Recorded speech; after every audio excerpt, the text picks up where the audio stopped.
Oops.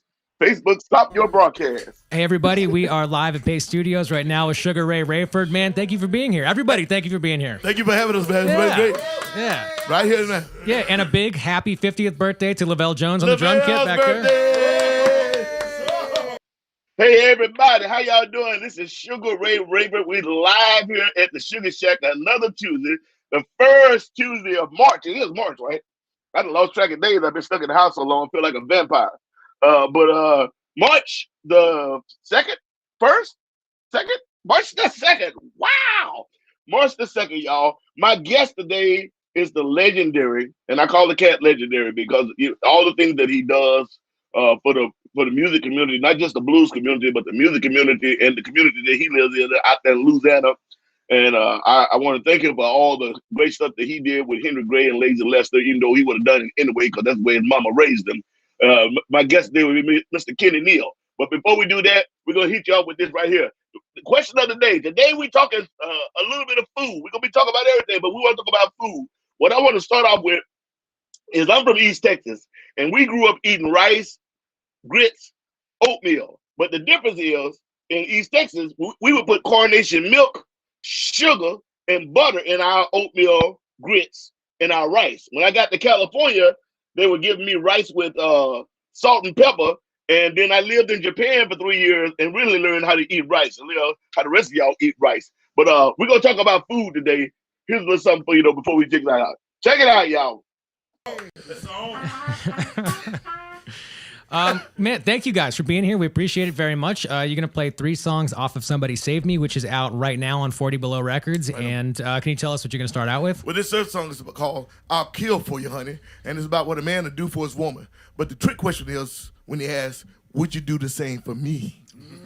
Goes like this here. Come on, fellas. 1, 2, 3.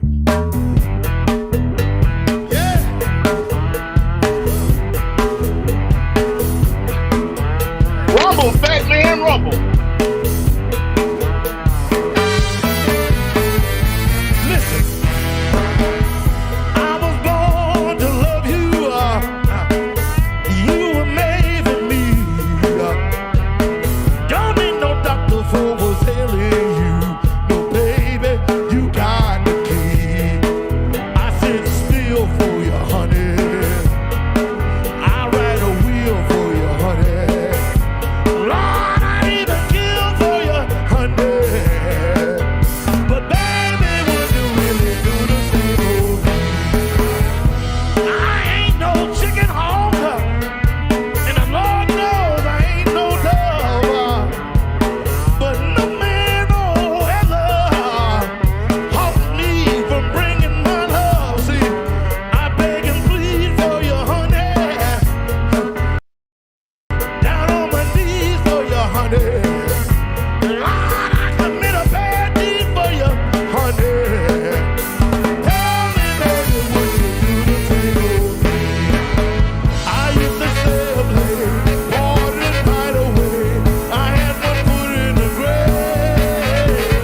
Right on. That's from a Grammy-nominated album, Somebody Save Me.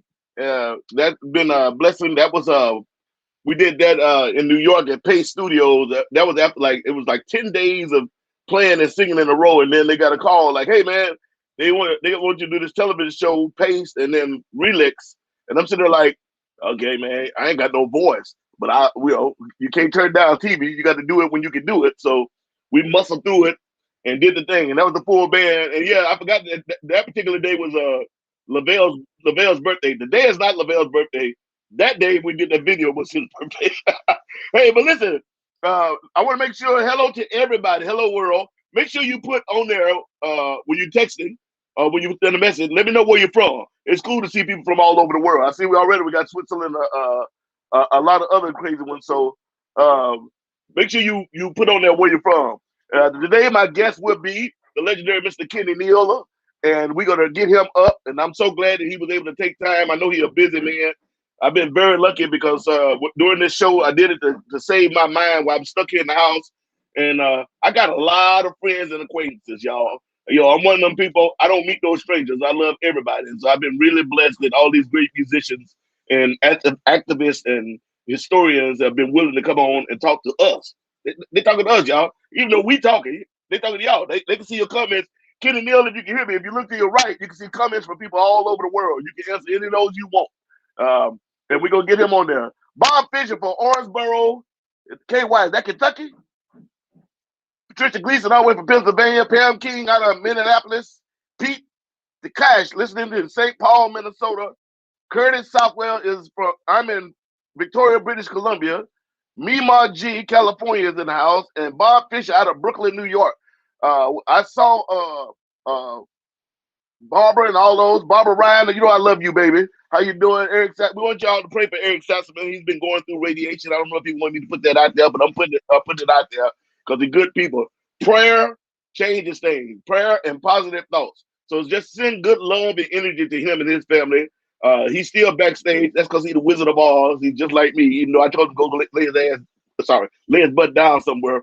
But he's back there making sure that everything goes smooth. Him and Buddy Burkett. So big shout out to my manager who's also going through it. Man, it's been crazy. My manager Stephanie Gonzalez from Apropos Management.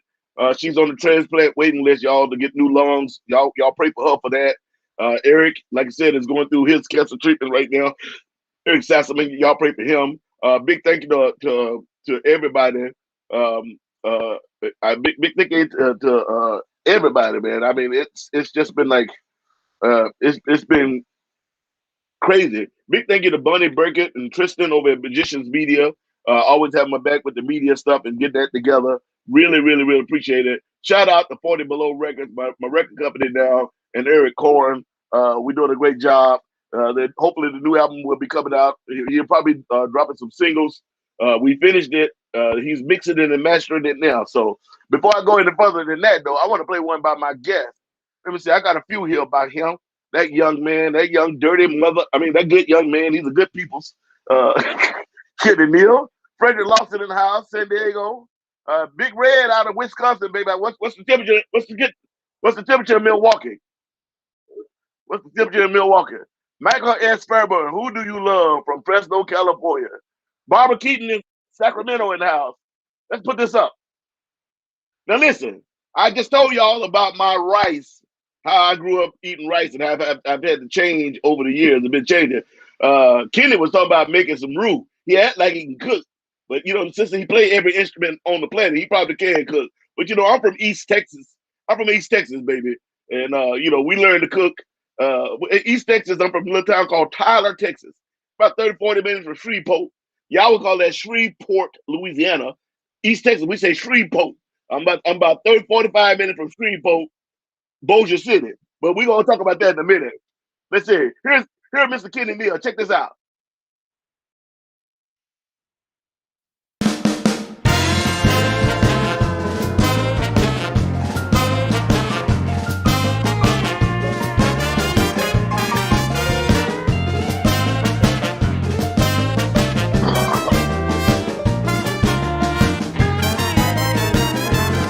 Well, down in Louisiana, there's a town called Mamou.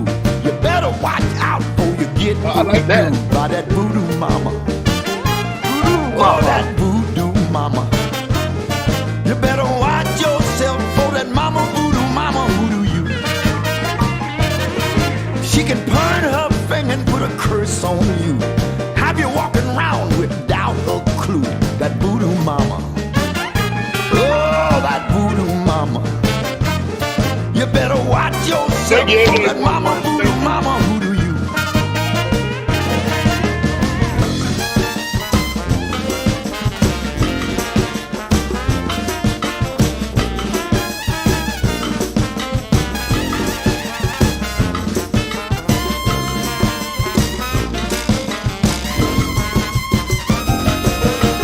Down in Louisiana, talking about my mood.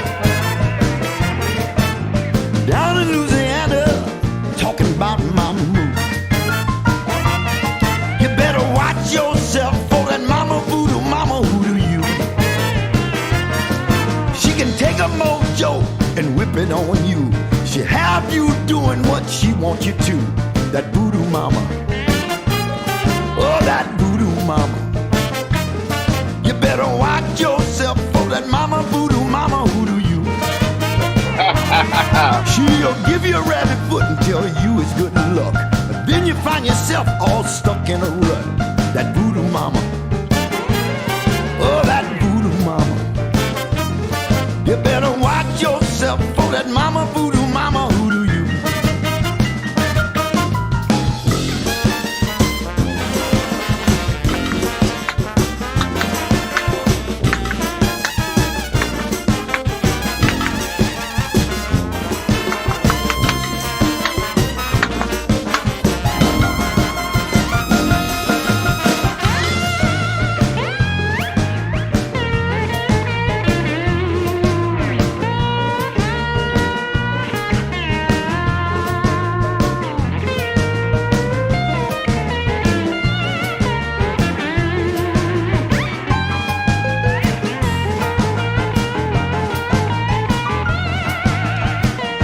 Hey, puppy.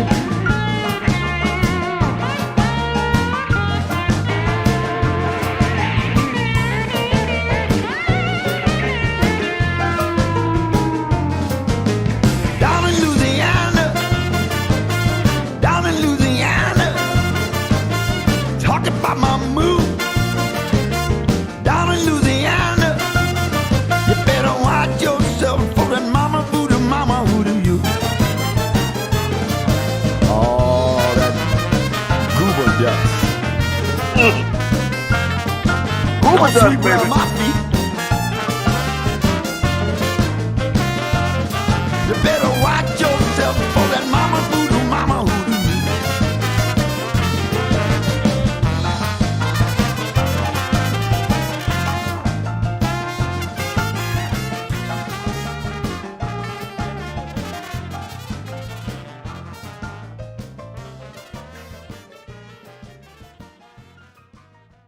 Yeah, y'all. Ken and Neal. That's a bad mamma jamma. Shut your mouth. That boy bad, man. That boy bad. And I think he played every instrument under the sun. You know. Now he originally it's raining down in Louisiana today, where he at, and it's cold because originally he was going to end the show, y'all, out in his barn riding off on his mule. But his mule was hiding in the stall. That's what he told me the other day. So his mule kicking in the stall. I said, as long as it's his mule, not another mule kicking in the stall, it's all good. Right on. Um, we're talking food today a little bit. I joined that Facebook thing with my man Chef Jerry Wright. I call him Chef. Y'all know who I'm talking about. And we joined that, and I've been enjoying all the food that people put up there. Yesterday I just did some pork chops. I'm sorry, I'm getting country today. Yesterday I just did some pork chops and put the pork chops. I marinate my pork chops with salt and pepper, garlic, and my own little seasonings that I put together because I am from Texas and we like to get outside on the grill. But I put this on the stove. Did some corn on the cob and some biscuits, my homemade biscuits. They're my mama biscuits, they're my grandma biscuits. But my grandma always believed that a man should be able to cook and take care of himself. So that's pretty good. Shake Anderson, Tyler, Texas. I used to go there for the keynotes anniversary. That's right, brother. I actually got the chance to work with the keynotes. That's Kenny Neal and the gospel keynotes, y'all. Y'all remember that? Got a chance to work with them, the Mighty Clouds of Joy, and the Jackson Southern Air back in the day. Back when I was doing my gospel thing, back then I was pretty big in the gospel church. Worked with Dr. Clark sisters before they came famous. I knew Mom and Pop Winans and all them, but Bishop S.D. Lee Sr. is who I grew up under. The original Church of God in Christ in Texas, the oldest Church of God in Christ in Texas, Bethel Temple Church of God in Christ, 100 and some odd years old. But we'll talk about that on another story. We'll talk about my gospel life, a whole other story. You either in or out. That's what they used to tell me. So, for respect for my grandma, that's why I don't do very much gospel anymore, because I just don't feel right saying it and then talking about big booty women. Because y'all know I love some big booty woman. 36, 24, 44, 5'2".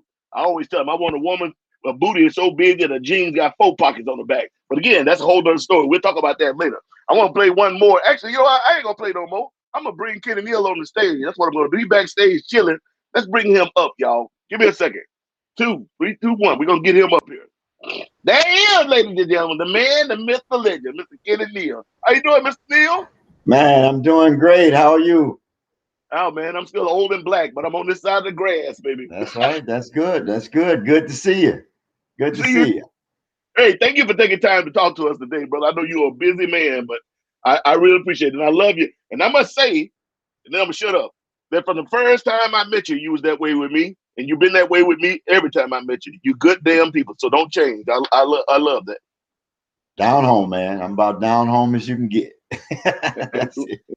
Ain't nothing wrong with that. Now, what county? What county? Where are you at down in Louisiana? Where you about? I'm in Baton Rouge. Okay. I'm out near the airport. It's a little town. Well, I'm in no man's land. Okay, I don't know that. You don't know that? No, that's when I say that, I'm in between 2 little small towns, which is Baker and Zachary, and okay. they're about 2 or 3 miles between each other, and I'm just in there. I'm unincorporated, so I don't have to follow no rules back here. Ain't nothing wrong with that. Ain't nothing wrong with that. My friends scared to visit me because when they turned down the road, they said, "Man, it don't look right down there. I'm going back." That's an old country saying we used to lay out. Boy, I live so far back in the woods, birds don't fly over my house. I'm trying to tell you. Got a lot of buzzers back here, though. Buzzards? I've been saying that when I get. See, now I know what they say when they used to say, man, I got buzzard luck. I never knew that until I moved back down here in the woods. Because a buzzard, can't. Yeah, when you have buzzard luck, here's what happened with a buzzard. He can't kill anything, and if don't nothing die, he in trouble. That's right. So when you get buzzard luck, you can't kill nothing and won't nothing die. That's a little bit of Louisiana talk to you. So I see him sitting in the tree back there waiting on something to happen. I say, not today. It ain't gonna be me. It's funny. I never heard that. I got to remember that though. I like that. Buzzard luck, man. You don't want buzzard luck. We got Sophia, all the way from Israel. I think it's the first time I've had somebody from Israel. How you doing, baby? Welcome to the show, Kenny Neal, live at the Sugar Shack. Well, buzzard luck, that's pretty good, man. So it's raining down your way today. So what's the temperature like where you at? I think we're in the 50s, upper 50s. And that's cold for us because yesterday was 80 degrees, man. So we just got a little cold front come in, and tomorrow it'll be back up to 75. So, that time of year. Got these crazy weather swings, man. Crazy. But, when I think about the times I lived in Toronto, Canada, it ain't too bad. You black folks in Canada and you black folks in Chicago. I don't know what's wrong with y'all. Y'all know black people don't live below 40 degrees. Well, I was in Chicago and I didn't know anything about the hawk. They just kept me say, "Hey, man, wait till that hawk get here." Yeah, and I found out about it. Yeah, we both have traveled. I've been to some cold places, but usually, we only there a few days and we get out. But I also do theater. So I love doing theater. I do a lot of plays, and I did this one in Milwaukee. And when we do plays, we're there for 3 or 4 months. So they put me up in this nice, they give you an apartment, or this one they gave me a condo, and the place was called the Knickerbocker in Milwaukee. and it's literally across the street from Lake Michigan. And I was there from January till the beginning of April. Wow. And let me tell you, that's a cold I don't never want to experience again. I had on every stitch of clothing. I had on my London fog. I had sweatsuits on under that. Had my big snow boots on because I'm out there trying to smoke my cigar. It ain't like a cigarette. Oh, no. It ain't like walk out there in 5 minutes, walk back in. But here's the thing that killed me, Kenny. Here's what killed me. The sun will come out. Now it's still minus whatever the hell it was. The sun will come out, and then inevitably, and I don't mean this racially, y'all, but I'm gonna put it out there. Inevitably, I see some white woman jogging in a tank top and shorts, like it's 70 degrees. And I be looking at them. I got on every stitch of clothing I can find. And I'm like, what's wrong with you? She's like, the sun is out. I'm like, it's still cold. I just told her, Beautiful day. what's wrong? Oh, that's crazy. Crazy, Yeah. man. So you were talking earlier about a little bit about a roux. What you know about a roux? Can you cook? Oh, man. Can you burn? Talking about burn, sometimes we had no other choice. You know, you got to remember, I'm the eldest of 10. I didn't know you was the oldest. I'm the oldest of the 10. So, Right you on. know, sometime when mama was cooking for the younger ones, the oldest ones get left out. So I had to go do my thing. Right on. Right on. Yeah. Right on. So we started cooking early. I mean, it's just, you know, I was born in New Orleans and raised up here in Baton Rouge and left home and did all that stuff. And I'm back here now, man. And it's so nice to be back in Louisiana because I still know all my schoolmates. I go over and see all my friends I grew up with. And man, they cook outside all the time. These boys don't cook in the house. They cook on the big black pots out there with a boat paddle. You know what I mean? Old school style.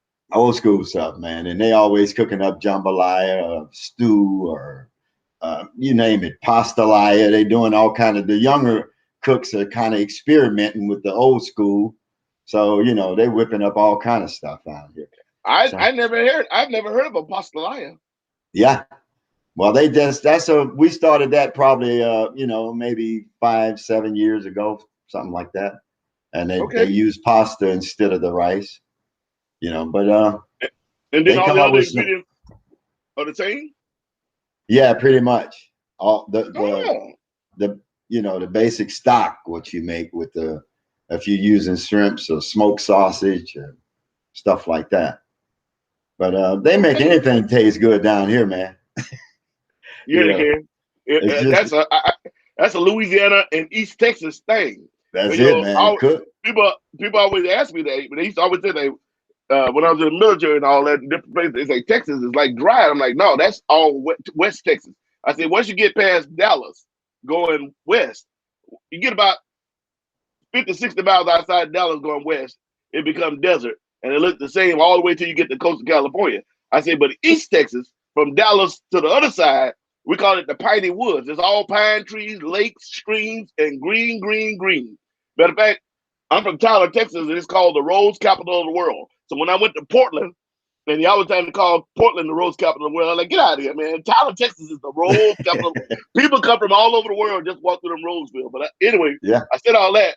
It's a cultural thing because, like, when I came to California as a young Marine, when I first got out there, you know, I kept trying to find me sweet potato pie.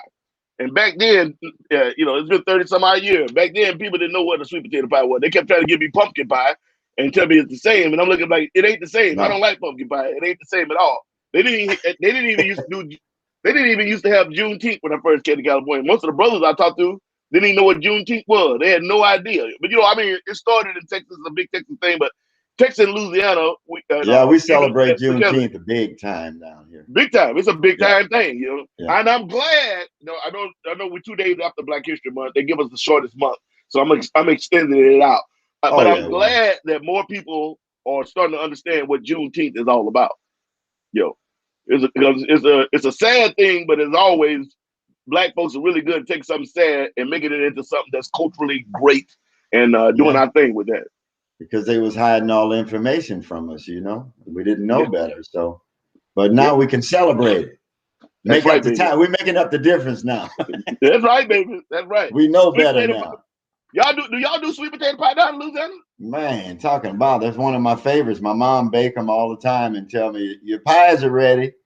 You know, my mom still cook like all 10 of us. Well, we within a couple of mile radius of each one of our homes to our mom house. So we stop in. That's our headquarters. And Okay. she still cooked like she did when we was growing up, man. I mean, even though I've been away for a long time, she was doing it while I was gone, and now I'm here, man. All I do is wait for the phone to ring, and she say, "Kenny, the food is ready." Boom, I'm gone over there. I'm Right blessed on. with that. She still do Hey, that every day, man. She's cooking something. you blessed to have your mama, man. Ain't nothing wrong. You know, I Oh lost my man, brothers and I lost my mother when I was 11, 12 years old. But wow, I had always been raised by my grandma, Big Mama, anyway. yeah, So you know that, and Big Mama passed on here a few years ago. But yeah, my aunts are that way. You know, both of my brothers moved back to Tyler after living abroad. They all one lived in Germany for a while. My baby brother came out to be California for a long time, but they all moved back. I couldn't move back. I thought about it, but I couldn't do it. But anyway, my aunts, you know, I still have two aunts left. You know, the family's getting older. Everybody's passing on. But my aunts, when they cook Thanksgiving or whatever, they still cook like, because it used to be like 14 boys, 15 boys, all us cousins, and yeah. one girl, my cousin Shakita, that we call Kiki. The rest was all boys. So they cook like they cooking for an army. They still do that, even though we spread out all over the place. You know, we all try to get home, but they cook. You know, Thanksgiving they got a big old turkey in there, a ham, all kinds of collard greens and such. But I'm talking about it's enough to feed 40 people. Wow. Even though You know, even though I it do. may only be 5 of us there. Yeah, I do. I do that on my birthday, October 14. Every year, I give where my studio is located at the house I bought years ago when I first got my first record. You know, so I held on to it, and it's a good compound for my new studio now. But what we do, we give my birthday party over there every year, and my brothers, they all come and set up camp with their cooking gear, and Uh-huh. everybody have a contest cooking against each other. You know, I have like 5 brothers that with their own spot. So I'll go Okay. around and do the tasting. So I'll tell each one of them, man, don't tell Lil Ray, but yours better. You know, and I'll go to the next one and tell them the same. Yeah, yeah, I got That way you. I I got can't take sides. If I take sides, I'm in trouble, man. So, you. you know, That, that, I, I yo, I let don't each know. one of them know that they're the best. I don't know if my baby brother can cook. I mean, my brother next to me, my middle brother, is the one that can really cook. I mean, he cooked every day, all day. I cook every once in a while, just so the skills don't go down. Yeah, But that boy cook every day. I mean, he cooked for his wife. It's been that way since they've been married, what, 24, love 25 cooking. years. He loved to cook. And I My told him, family the same way. My brothers all cook. well, I I've been cook trying to get around him and my here. aunt Yeah. to open a restaurant. I mean, he that good. You know, I'm like, man, I'll go in. I mean, he like, I think open up a barbecue joint or something. He always tell me like, man, it's Texas, man. You know how many barbecue joints there are, and blah blah blah blah. I'm like, hey, man, you know, Yeah. you can cook, man. You need to do He something with say he's that. just another good cook in Texas. Yeah, well, you know, Louisiana the same way. Same Louisiana the thing, same man. way. You got little kids. You got little kids dragging stools to the stove and get up on the stool and fry their eggs and stuff. You know. Well, and you know what's so funny about you saying that? We had to do that when we was young. Yeah, You man. know, they what I mean by that, folks, is your mom and them always cook for you.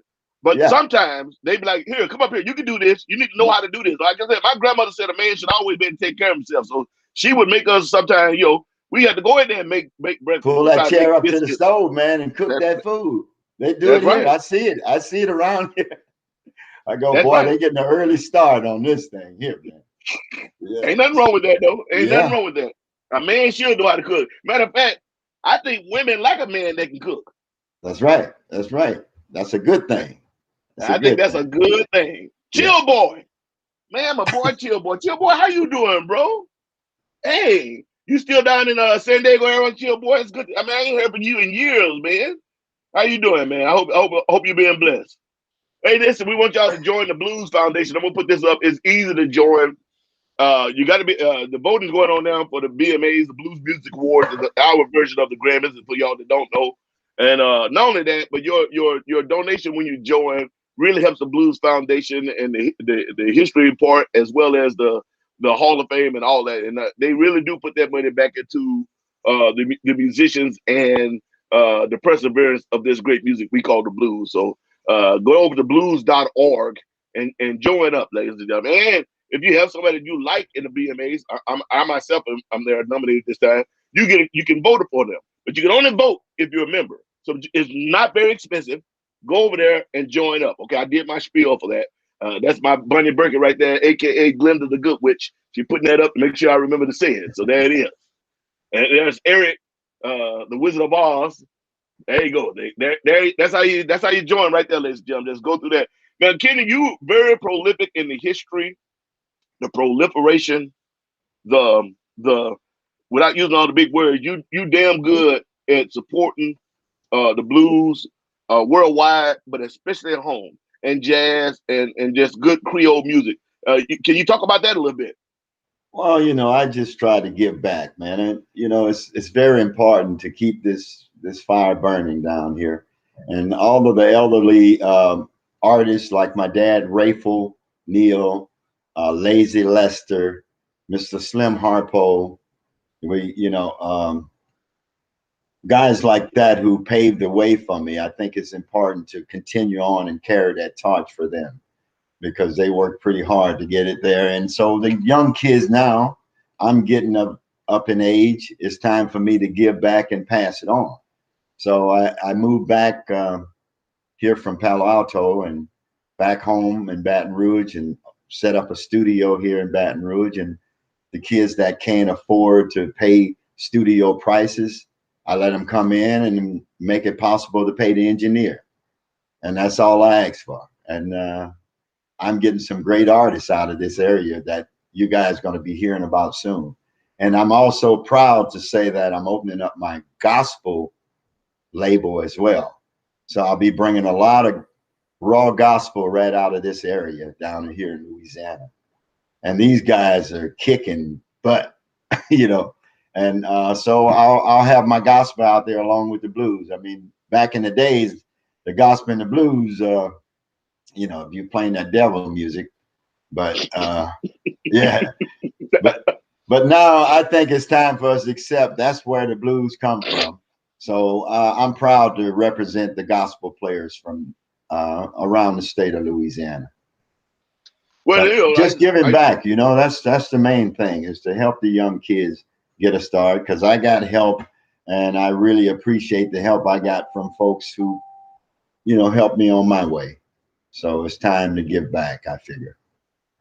Right on, brother. I mean, you do a hell of a job, and gospel we give away guitars for Kids Rock the Nation down in Florida.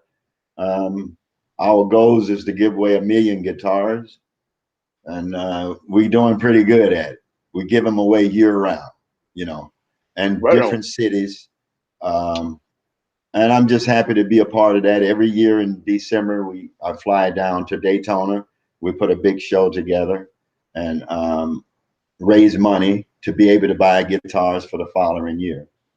And folks been really helping us out, like Taj Mahal, Carlos Santana, great folks out there that contributes and make that possible. So any little thing, that I can do to make it better, I'm always dedicated to doing that. But I'm excited about the studio. My record label is called Booga Music, and right now Wait a minute, say it again. Wait a minute, called Booga, what? Booga Music, Booga. I'll just say how you spell that, Booga. Booga. All right. Well, that was my son's nickname when he was a little kid. He's 40 years old plus now, but we used to call him Booga. He didn't like that name at all after he got big enough. Don't call me Booga. Now he see the company is starting to grow. He don't mind being Booga. But he go, oh yeah, that was my nickname there. He putting his stamp on it now. But I just released an artist out of Tel Aviv, Andy Watts. Oh. He's on the label. And we have Joe Louis Walker as a guest on there, Rick Estrin as a guest, and it's just a great album coming from Israel. And I have another girl that I'm gonna be producing. She lives in Buffalo now, and her name is Hannah PK, and she's Asian, and she boogie woogie and play that piano like you wouldn't believe, man. It's just in her blood, in her genes. And I Right on. want folks, so I want my company to be from all over, international, all over the world, different groups from different countries. And plus, stick with my folks here. But I notice when I go to different countries, I hear these great bands, and we get more chance to go over there than they do over here. So I Yeah. want to try to see, can we reverse that a little bit and invite them out and Well, to because come over and play with us. people in the states, I don't really think they don't realize how big the blues is in the rest of the world. I don't think they have any clue. I think they see videos, like I put up videos of 10, 15,000 people shows all the time, but I don't think people understand that. I'm in somewhere like Romania and big shout out to my people in Poland over there, Jimmy Wade Oh Festival. I saw yeah, they posted a video.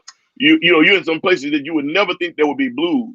But not only is there blues, but you'll have some young 19-year-old kid walk up to you, and it's so steeped and deep in the history of our music, you feel a little ashamed. oh yeah. They know the Yeah, roots. They did their homework, and yeah.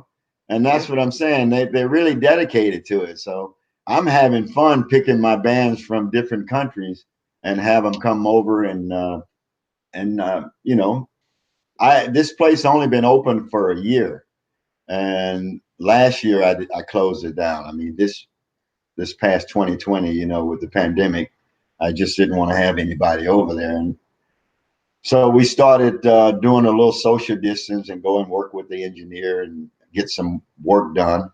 I just finished Patty Park. She's from New York, Buffalo area, and Mm-hmm. her album is going to be coming out pretty soon as well. And we connected with Vistone Records. They do my distribution and Well, publicist Bob, with Amy Bob, Brett. Bob Yeah, Margol and Amy Brett, good damn people, damn good yeah, people. and Richard Rosen and all they're over there. I, So I I, don't know. I I don't know if sent I it ever to met them. And, Richard. yeah, I don't know if I ever met Richard. yeah. So I sent it over there and let them do the work I don't want to do. I hope they're not listening, but it's the truth. Amy Brad is on here, so Oh yeah, well shucks. Amy, you got more work coming to you. You might as well, well get ready. I got a young cat that you should look at. When I was over in India in Mumbai doing the festival, the Dubai Blues Jazz Fest. Me, Charlie Muscle White, what's in that? Beth Hart, and uh, I'm really bad with names, people, but the young Oh, cat no doubt. harmonica player. But I met this great blues band in India. They had this put up the other by this young guitarist named Aaron Joy. I'm gonna see you his info. I Please was I do. was I was blown away, man. I was blown away. 5-piece band, I think it is. His name is Aaron Joy, out of Mumbai, India, and they were opening up for everybody on the festival. Man, they cats could play, man. Good. And Good. Because I also, said, while we on social media here, I want the folks to know here in this country, we have living quarters at the studio, so you don't have to come and find a hotel to stay. And we got good food around us, and it's just a home environment. You feel at home when you get there at the place, the Brookstown Recording, and y'all can check me out through boogermusic@hotmail.com. They can go over and contact me.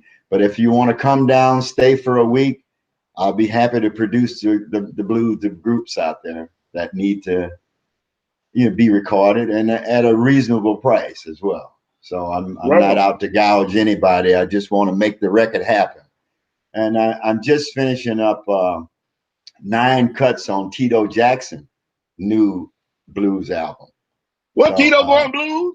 yeah, man, we're going out and tour next year together, Right and on. I'm producing with. This is real funny that the guy who producing the album with me, his name is Michael Jackson, and he also wrote quite a few of Michael Jackson's songs as well. I think his credits is on there, but he's Oh, right so on. he so he's in over in L.A. And Okay. so when I tracked everything down here in Louisiana in the horns, then I send it over there, and then they dump it into the computer there and continue to work. So y'all look forward to Tito and I teaming up next year and coming out there and playing some blues. I want to hear this, man. This Yeah, I man, want to it's hear. pretty funky. We put that Louisiana touch on it for him, you know. And they're gonna have some nice special guests on that I won't mention now, but we got some special guests gonna be on the record as well. Kenny, let me ask you, Kenny. I gotta ask you then. Can he sing some blues? I know he can sing. Well, yeah, man. You know, that's the thing. They think when Tito, they think Jackson 5. But Tito is the real blues man, man. He's funky. Right on. He's funky. He- And it's right in on. his is in his soul. I mean, you could tell, I guess because he was a guitar player long when coming up, Yeah. you could tell that he listened to the blues guys, even though they was doing the Michael Jackson thing. You could tell in his playing when we sit down and play together and we do a show together, you could tell he was interested in it then, but he had to just do what he had to do at that time.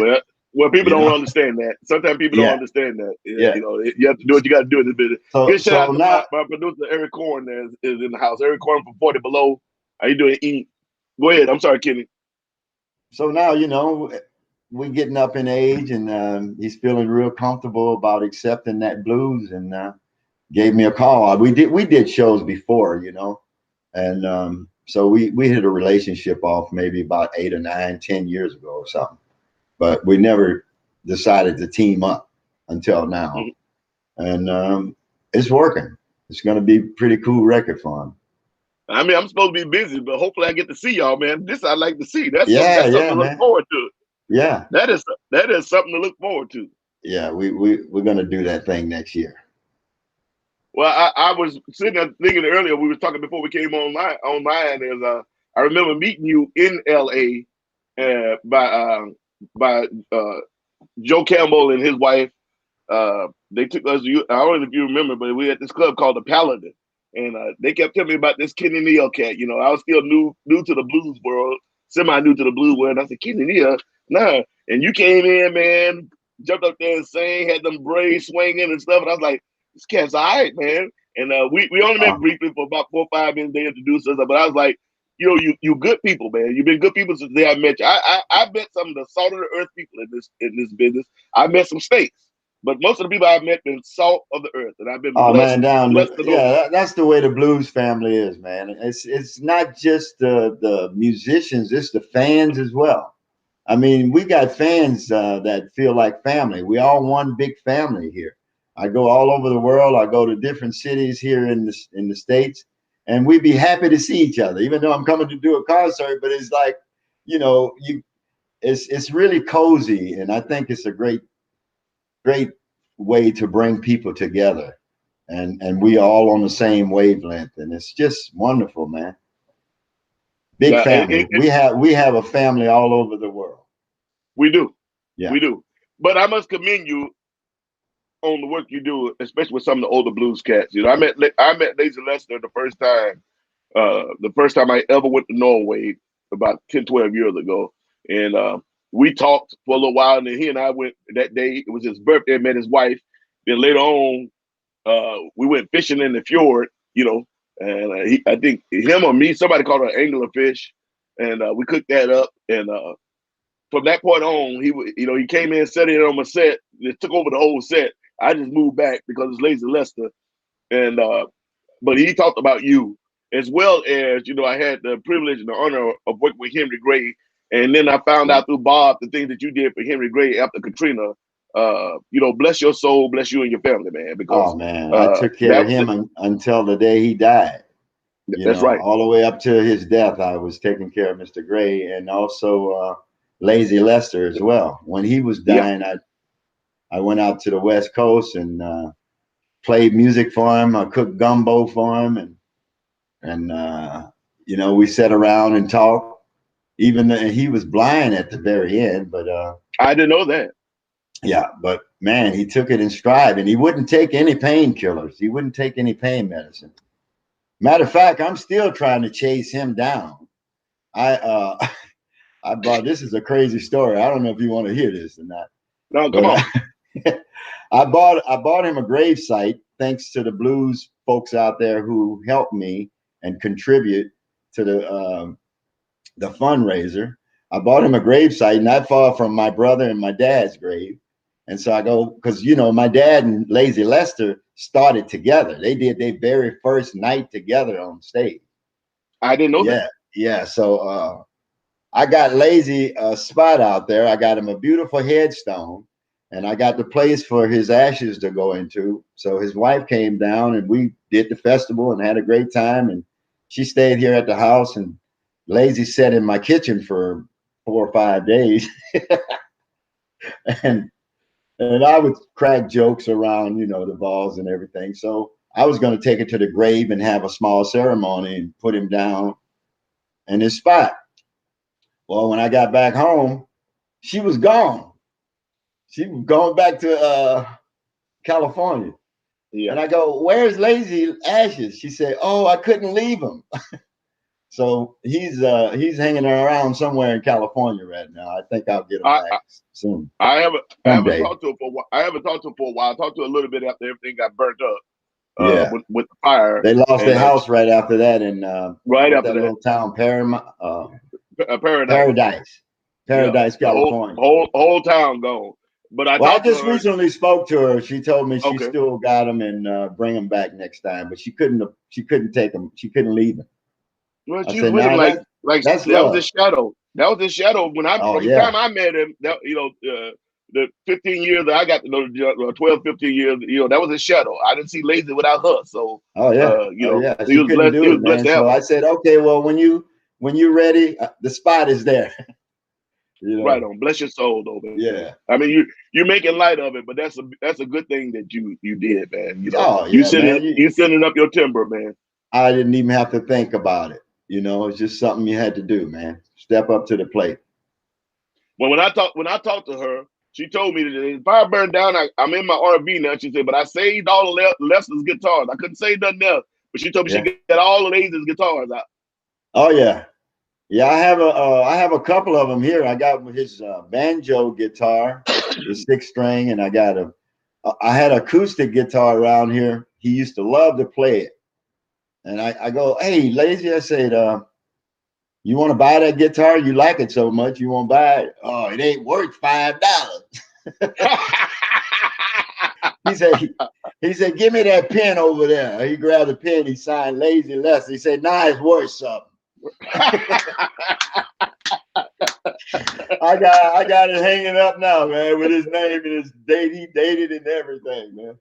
He said, "Nah, it's worth something."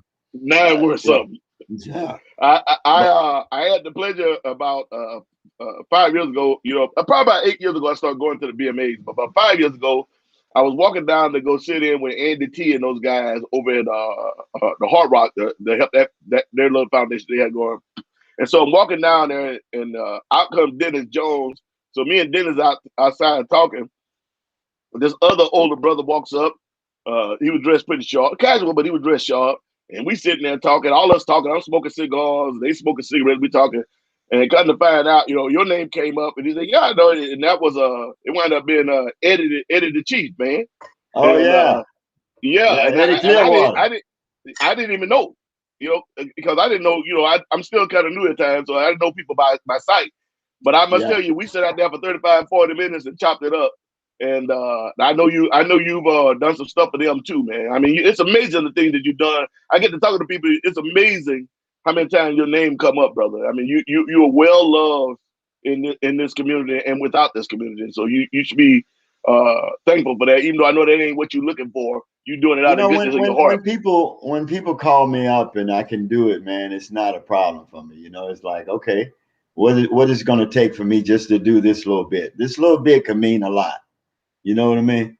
So that's the way I look at it. And a lot of times I've done things and I forgot all about it, and people call me back up and they start talking about what I did, and I forgot. I go, "Oh shucks, I forgot all about that." So like I did this song from Johnny Guitar Watson, "Ain't That a Bitch?" Mm-hmm. That song, "Ain't That a Wait Bitch?" a minute. Did you write that, or did you just, what are you saying? No, I just recorded it with some New Orleans guys just before the pandemic. Okay. and they did it. They did it in a Louisiana marching band kind of style. And my Okay. daughter she called me from LA. She said, "Why you didn't tell me you did that record?" She said, "My friend was in New York just now driving around checking out your song, Ain't That a Bitch?" And I go, "Oh yeah, I did do that." So she sent it over to me last night.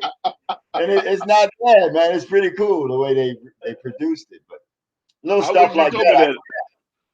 I wish you'd told me that. I'd have tried to find that and play that. Matter of fact, Yeah. I want to continue. I want to continue talking to you, but I got some videos I want to play from you, man. Okay. This next one I'm gonna play is called Bloodline. Give me a second. I'm gonna get off the screen. I want you to talk about it before we play it. Okay? Give me 1 second.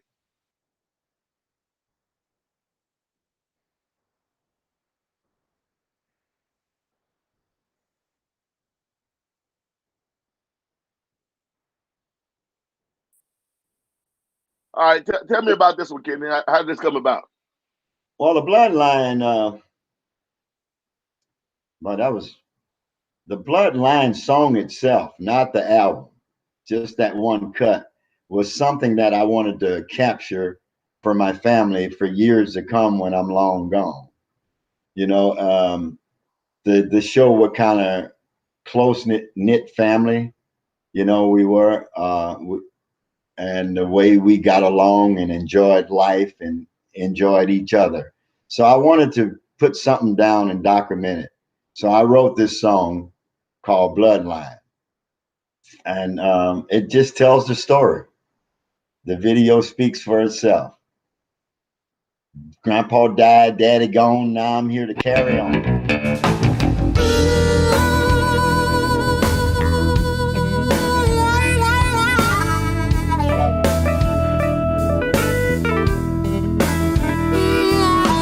Down in Louisiana, where the blues bloodline run deep.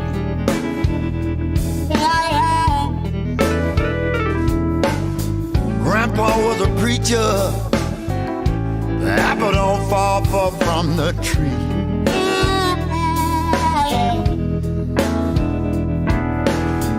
Daddy sang the blues, and the bloodline run through me.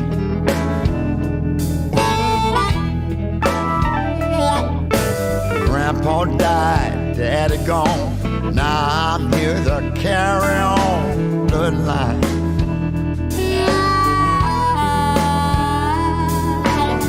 All the young ones coming on, I got to pass it on bloodline.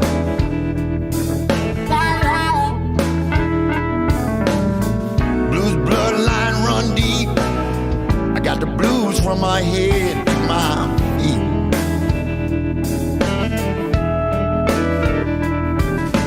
Grandma put me on the morning bench. I had to jump up and begin to sing. Glory, hallelujah. Grandma used to pray all alone. I love to sit and listen to a moaning groan.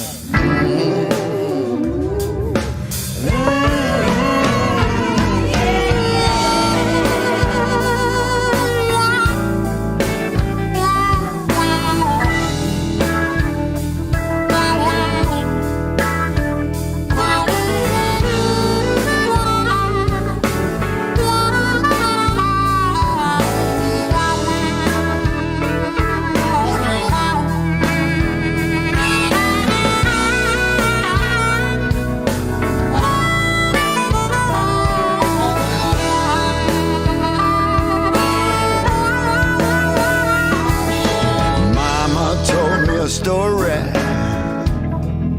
how'd she plant the seed? When she rocked me in the cradle, she sang the blues to me.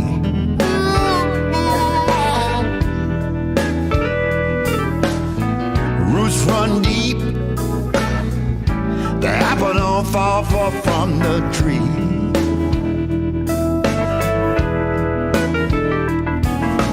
Down in Louisiana, bloodline. Baton Rouge.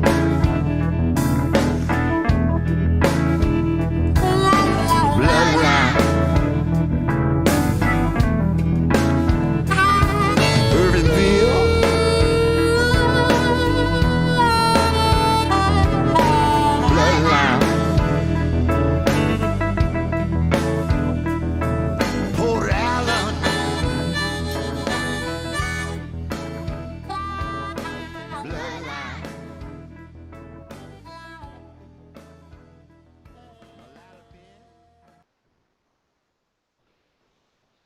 Yeah, brother, I like that, man. That was cool. Yeah, that's swanky too, baby. To the They point. can But I love go what you were over. thinking about. You're not playing the video, right? No, I'm done now. I don't have the video. Oh, Is there a video for it? I can look it up real fast. oh yeah, Let's see if we can find the video. Kenny Neal, right? Kenny Neal. yeah.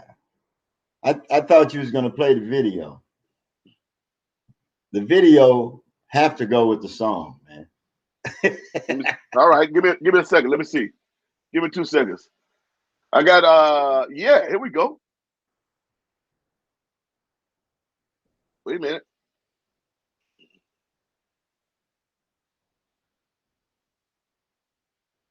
Uh-huh.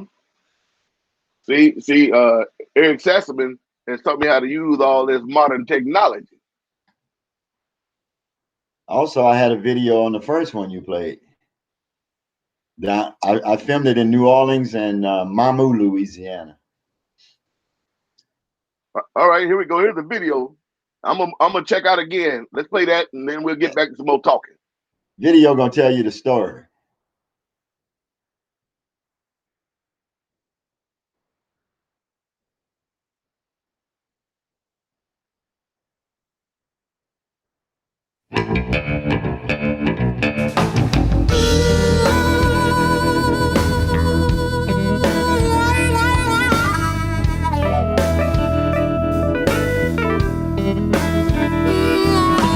Down in Louisiana, where the blues bloodline run deep.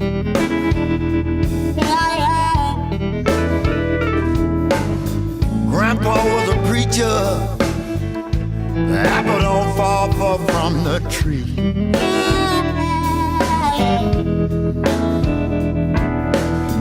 Daddy sang the blues, and the bloodline run through me.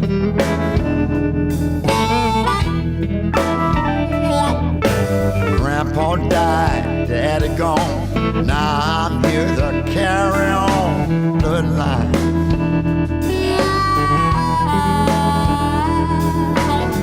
All the young ones coming on, I got to pass it on bloodline.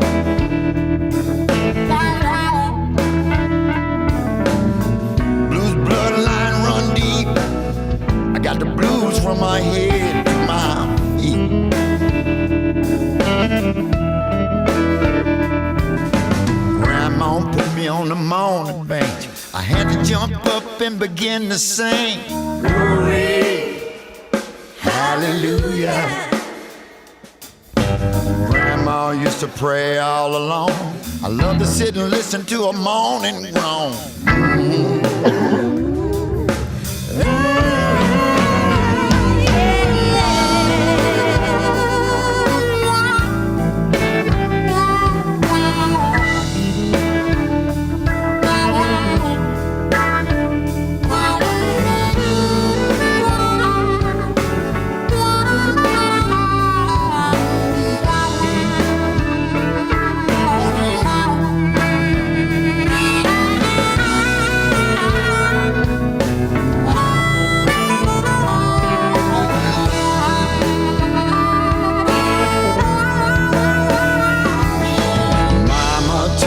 Story,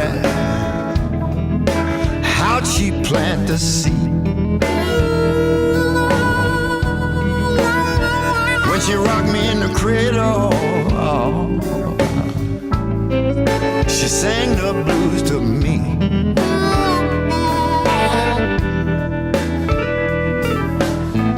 Roots run deep, fall from the tree.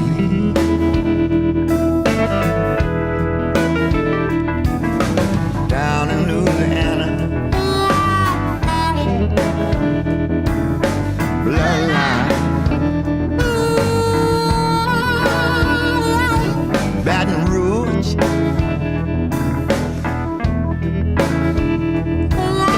bloodline. Irvingville,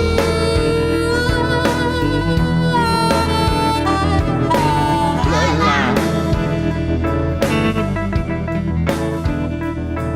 Port Allen,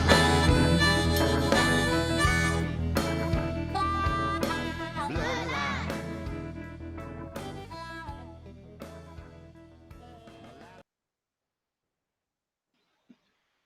Yeah, I should play the video from the beginning, baby. I like that. Hey, that's where it all That's your- started, from the harmonica. My dad raised 10 kids up off that harp, man. And that particular one, or no, or just I one? have some of his harps, but that's how he made his living, playing the harmonica and singing around the South. And it's always been around us. And he played backwards, and I play backwards too. I play it upside down, actually. I'm like a left-handed guitar player. Wow. Yeah. I love the song, but I got hungry when y'all eating them crawfish, bro. Oh man, huh? You got to come You know on down here and get some, man. Well, I had some just a few weeks ago. My neighbor across the street is from Homer. Okay. He used to be a police officer down there, so he did a big crawfish boil and came over and gave me about 4-5 pounds. I was like, man, it's just me. I said, my wife ain't gonna eat no seafood, and normally I don't eat seafood, but I grew up eating crawfish and salmon cake and crab cake. But that's the way we do it down here, man. So was that your mama in the red? Yeah, that was my mom with the glasses. Looking good, man. Yeah, Look man. good. See, now see where you get it from. No wrinkles. See, black. I black don't got crack. nominated. I told you that. That's the one that I got nominated for the Grammy. That's right. You did get a Grammy nomination. Yeah. How many have you had? 3. We won one with the tribute to Howlin' Wolf with Tellark Records.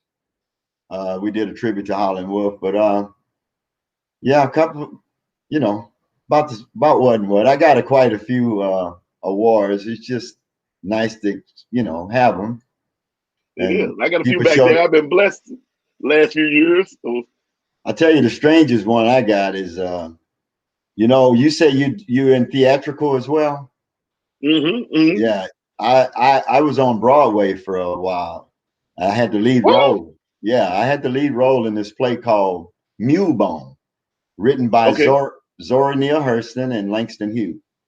And Taj Mahal did the music, and I had the pleasure of going to New York, and the Lincoln Center put it on. And if you're ever in New York, you can go to the library there at the Lincoln Center and pull it up. Right on. But it was a great show. But I got this award. I'd like to show it to you sometime. Maybe I'll run and get it when we take a break. Go ahead, you can go get it. We got time. When the play was over with, I played with James Earl Jones' father, Marilyn Coleman, the lady who played Miss Bookman in The Good Times. I had all these great actors around me, but by me being a blues artist, I didn't have a clue of some of the big actors that was in my play when I was doing the Mule Bone. And so, man, they tricked me into. I had a coach. Her name was Novella Nelson. She was my theatrical coach. And she was so nice when I first met her. When I got into her class, she turned into Sergeant Carter. She started drilling me, man. I thought the lady didn't like me for a while, man, but she was bringing it out of me, And so it was a great experience. Well, it was awful for me because I didn't want it. When I got offered the job, I had just got a second deal with Alligator back then.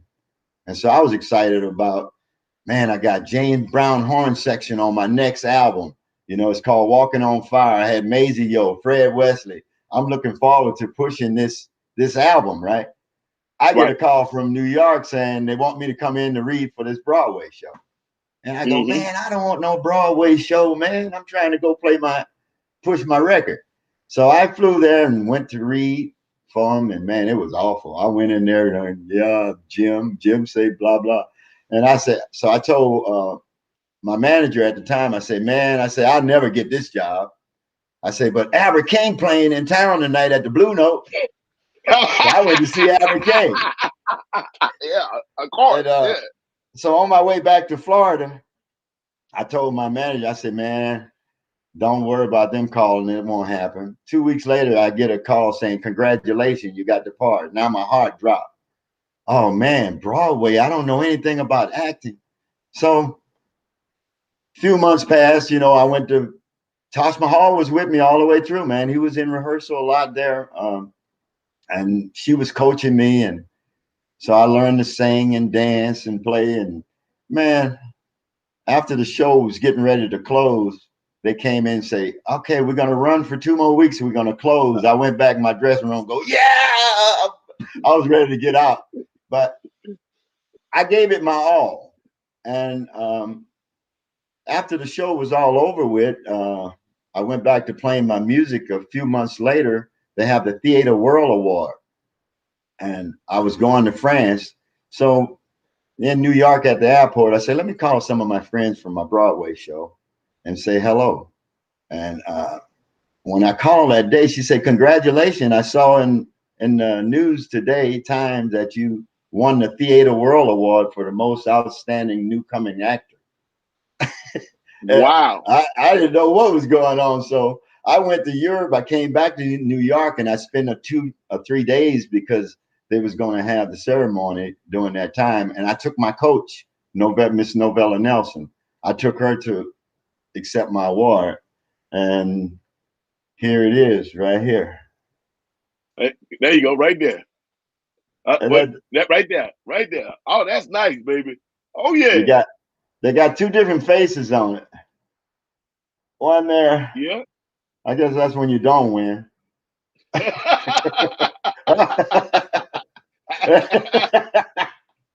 Well, congratulations, man. Yeah, I have a bunch more, but that one always get me, You know what I'm telling you, it's really weird. My story was sort of like that. I mean, I was going to this secret society. You might know them, called the Bohemian Club, and they pretty much run everything. And they were doing a concert at one of their secret facilities. The concert was all about slide guitar. So they had slide guitar players from Hawaii to you name it, all different types of slide guitar. In fact, it's where I first met Roy Rogers. Roy was on that show, and he and I hit it off real well. My man Roy Rogers, good people. I haven't seen Roy in a long time, but anyway, I came back to LA. I had only been living in LA for about 8-9 months, and I had just started running the jam over at Cozy's and all that. And so I get a phone call, or my wife get a phone call because my wife was my manager at the time, and she says, you remember the music director that was playing that night? They want you to come read for this play here in LA. And I was like, read for a play? I ain't never done no play. Yeah. So I said, but my wife has never let me not do anything. So she had already signed me up. She was just telling me as a courtesy. So, so I went, and I can't remember what the name of the play was, but it was about Harry Belafonte and Who Ledbetter. And they said, well, we want you to come in and do a reading. And so I'm in there, and there's a bunch of actors in this hallway, about 10, 12 actors in this hallway. And you can tell that they were actors. Here I am, I'm a musician, singer. I'm like, okay, well, I don't know. So they gave it to me. And because I had never done it before, I did like I do in music. I just memorized the whole thing because I thought that's what actors did. So I memorized the whole thing. So come my time, I went in there and did my little spiel, blah, blah, blah, blah, blah, blah, blah. And they said, thank you. I walked back outside, and they said, wait in the hallway. I walked back outside. I waited a little bit. And then they called me in again. They called in a few people to call me in again. I did it again. They said, go back out there and wait a little bit. And I said, all right, I don't know what's going on. Did I really mess it up? I guess I messed it up bad. Did I forget something? Lo and behold, after they start sending everybody home, they called me back a third time. They say, listen, we want to offer you the part. We want you to play the Harry Belafonte part, but we also want you to play the Hootie Ledbetter part because you'd be in makeup. And so they gave me 2 parts. I got 2 parts. And then they said, well, we're going to start running rehearsal on such and such date. And unfortunately, it was going to be my first European tour. And I had already set up my first European tour. And I was like, man, I can't do it, man. I mean, I appreciate being able to go, but I can't do it. You know, I got a tour. I have a big tour set up. And so I didn't do it. I went and did the tour. Some years later, I get a call from Randall Myler and Dan Wheatman. Dan Wheatman was the music director, but he also used to be the music director for I can see the guy's face from the 70s. He was a big name. But anyway, they called me up again a couple years later. They're like, listen, we had this Broadway play that ran for a year and would have been still running, but our lead guy died. Ron Taylor died, and from Little House of Horror, Little Shop of Horrors, and all that. Mhm. So he was the lead on this thing. He died, and they tried different people, but it didn't work. Well, then they were going to Portland to run the play in Portland, and they're like, "We want you to come play the part of Ron Taylor." And I'm like, okay, I'm gonna come do it because I got time. And so I came up there, and that was my first big play, and that was Ain't Nothing But the Blues. And I got the lead role. I'm playing Ron's part. I ain't never done theater before in my life. You know, we in this theater, sold out every night, the Armory over there in Portland. And I had no idea that, you know, right next to me were all these big name actors and Eloise Laws from the Laws family and all this stuff, and Jennifer Lee Warren and all this. And that play, it was sold out every night, standing ovation every night. And then they wanted to extend it. They were going to extend it for another 2 months. But I'm like, I said, I blocked off this time because I didn't know how theater worked. I'm like, I blocked off this time, but I got all these shows. I got to go back there with my own band. I can't do it. Again, I can't do it. Well, lo and behold, a couple years later, they write a new play called The Low Down Dirty Blues. And that was just me, the 4-time Tony Award winning Felicia Fields, and you might know Chick. I don't know if you know Chick Streetman. I'm not sure. Him and Todd know each other on Kev.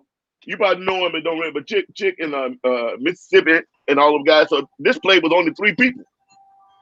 So we wound up doing that 3 different times. We did it in Milwaukee. We did it in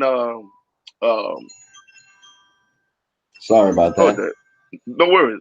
Milwaukee, and we did it 3 different times. Cincinnati and a few other places.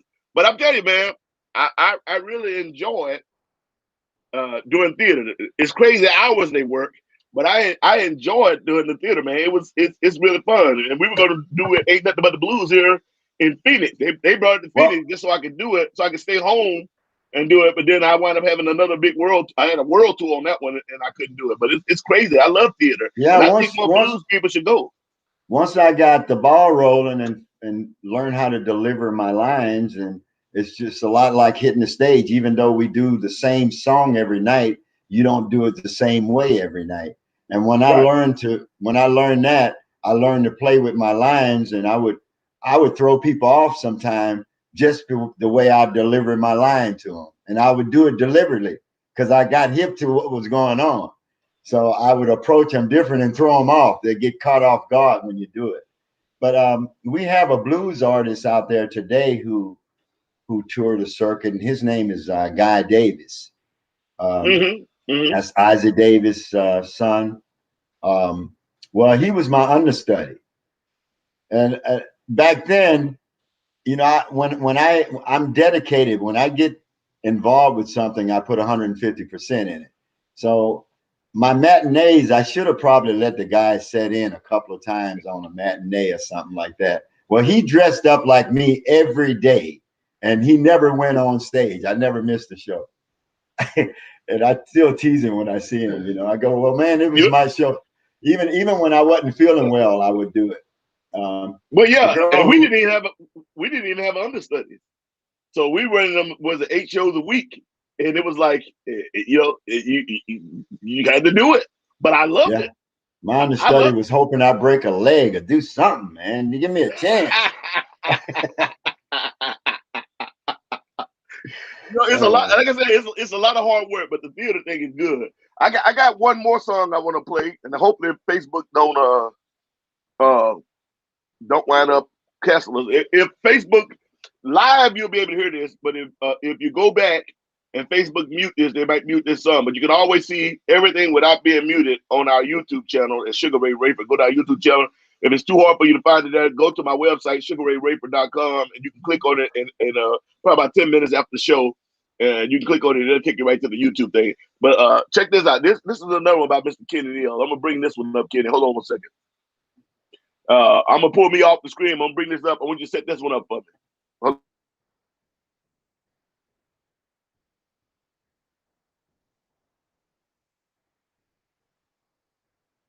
Okay, this video here was for my dear friend Mr. BB King, because he did so much for me, man. I toured Japan with him. He was like a father figure to me, and we was very close. So when he got real sick, I decided to do something for him before he leave this earth. And I put this video together and got it to him in Vegas, and he had a chance to listen to it and watch it. And I was so happy that I got it to him before he passed away. But that was my way of telling him, thank you, Mr. BB King.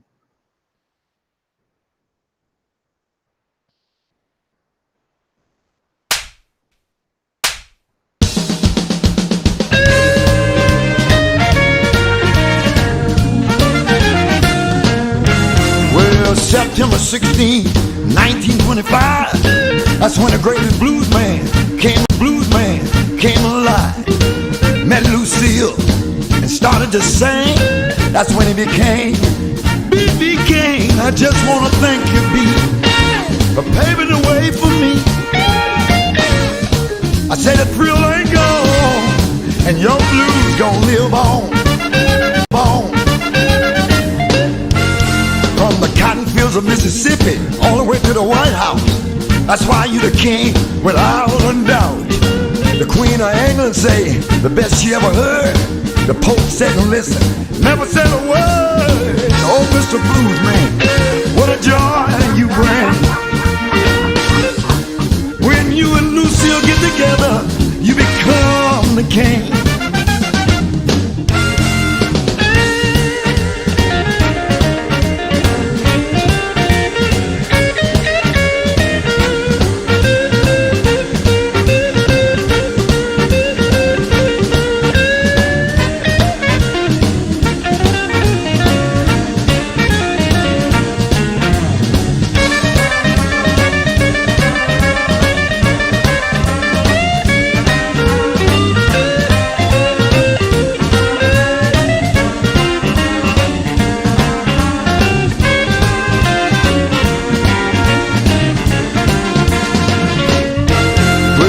O'clock in the morning, the club is all closed, the band packing up, you gotta hit the road, playing your blues from town to town.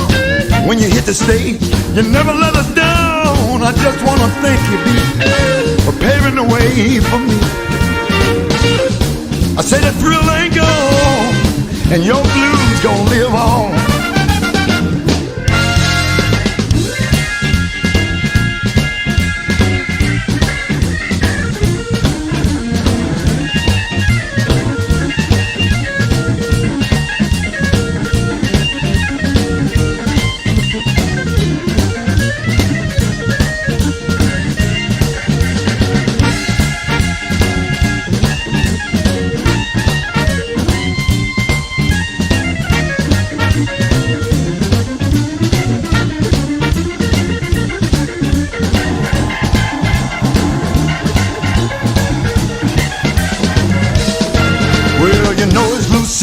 From the very first note, singing from your heart every word you wrote.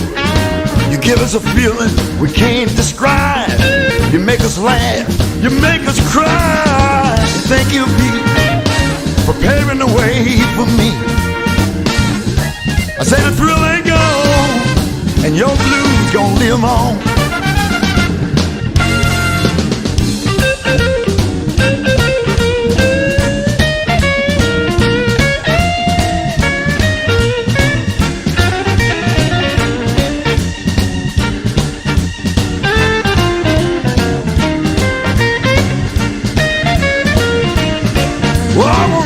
You be ow. Yeah, I wanna thank you, B, paving the way for me. I said the thrill ain't gone, and your blues gonna live on. Ow. Thank you, Pete. Thank you, Pete. Thank you. Paving the way for me. I said the thrill ain't gone, and your blues gonna live on.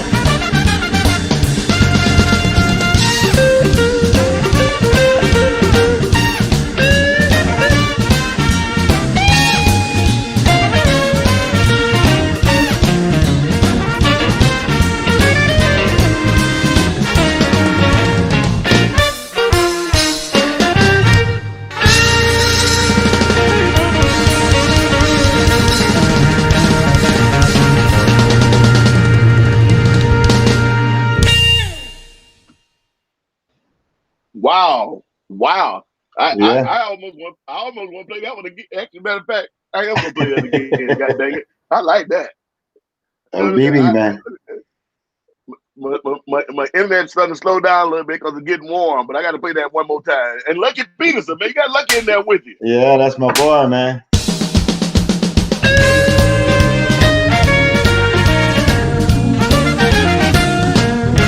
Well, September 16, 1925, that's when the greatest blues man came alive. Met Lucille and started to sing. That's when he became B.B. King. I just want to thank you, B, for paving the way for me. I said the thrill ain't gone, and your blues gonna live on. From the cotton fields of Mississippi all the way to the White House, that's why you the king without a doubt. The Queen of England say the best she ever heard. The Pope said and listen, never said a word. Oh, Mr. Blues Man, what a joy you bring. When you and Lucille get together, you become the king.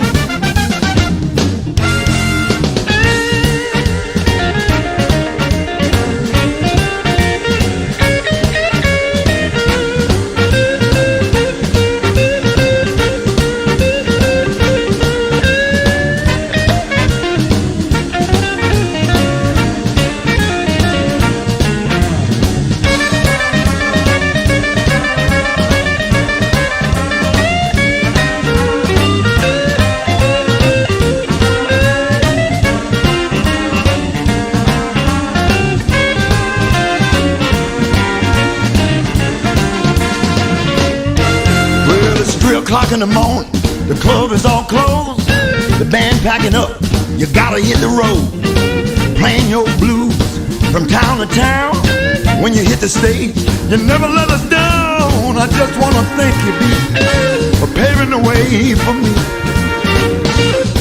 I say the thrill ain't gone, and your blues gonna live on.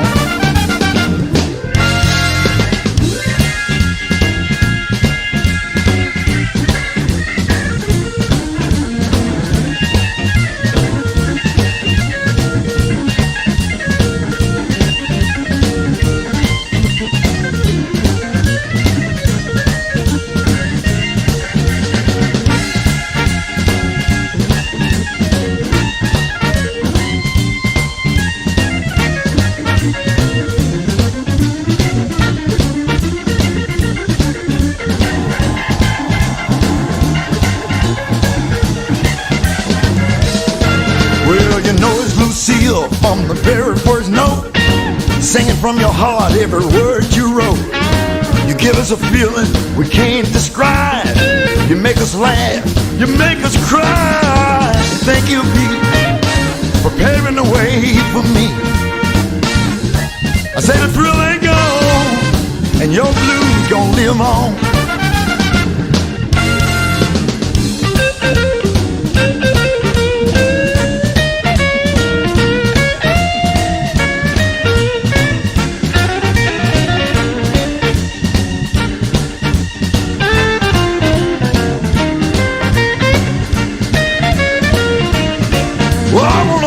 You be.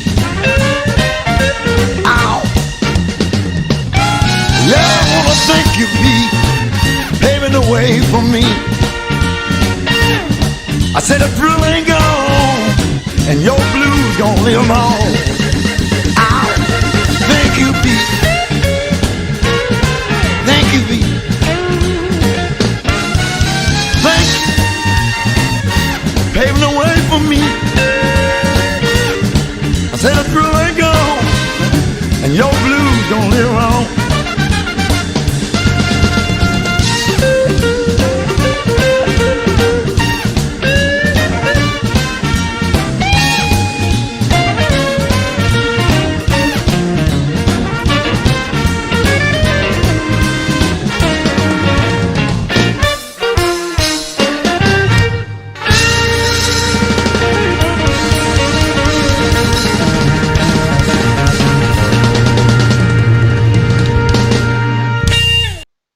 Sorry, man. I had to play that a second time, brother. Oh, I'm You know, glad you enjoyed it. That's my that's good my friend. kind of That's thing. Tony Coleman, BB King drummer for the last 30 plus years. I thought that was Tony. That's Tony back there on the drums. And you know, Lucky, we lost Lucky last year just as the pandemic started.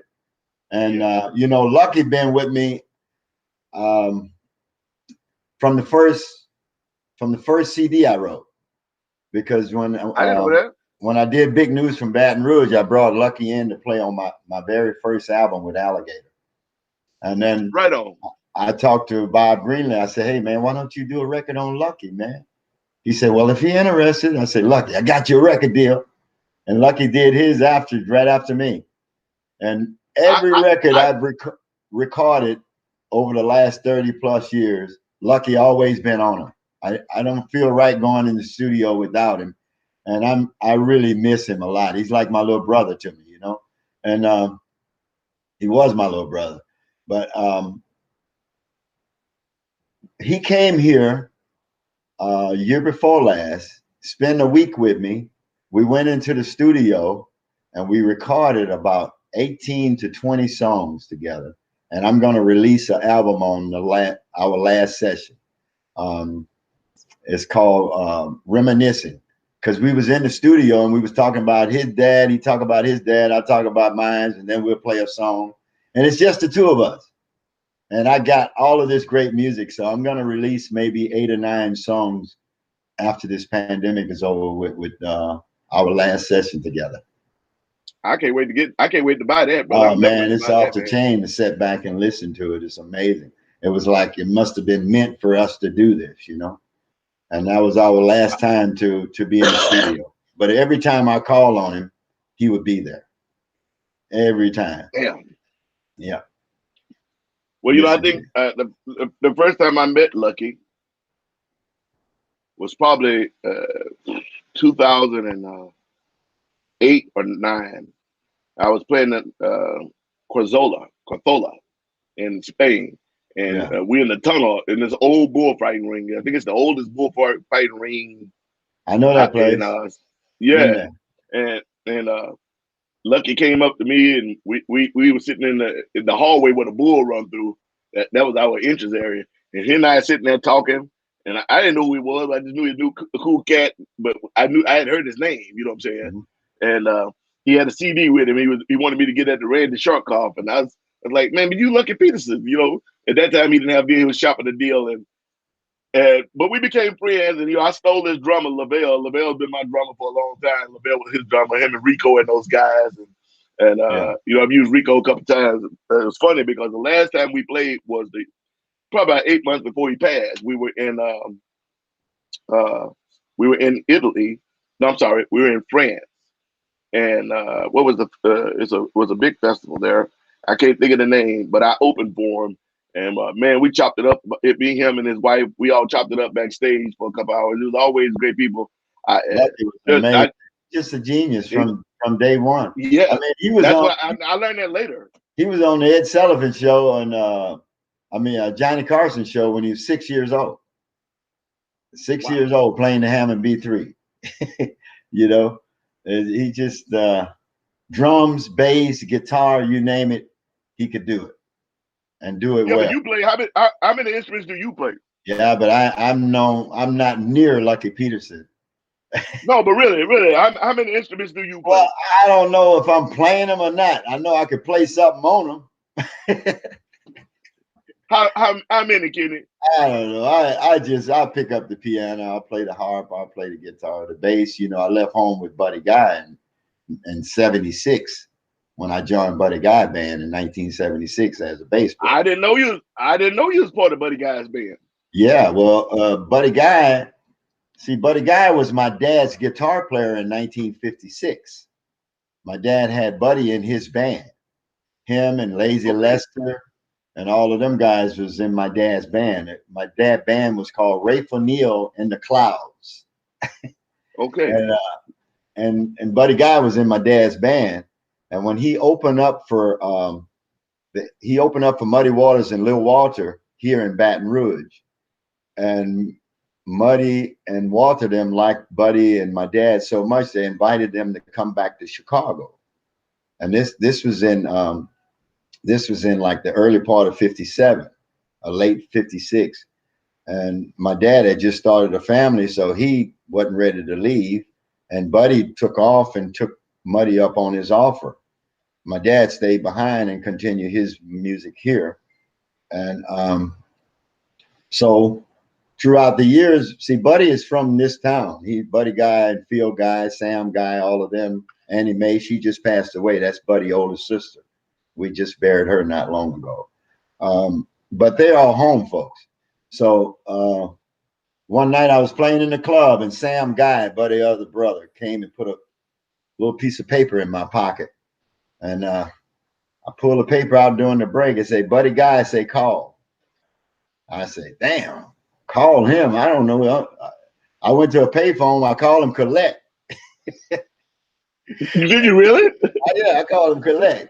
And he said, hey, man, he said, Phil Guy, which is his other brother, because when he left home, my dad put Phil Guy in his band, Buddy's younger brother, Phil. Mm-hmm. So Phil would always visit more than Buddy. And Phil told Buddy about me. He said, Phil told me you're a pretty good bass player. He said, I'm going to be playing down at Antone's in Austin, Texas. Now, this is in 1976. Austin, Texas on Tuesday night. He said, I'm going to call your dad and talk to him, but if you're interested, you can meet me there. And I'm like, meet you there, man. I ain't even got a car.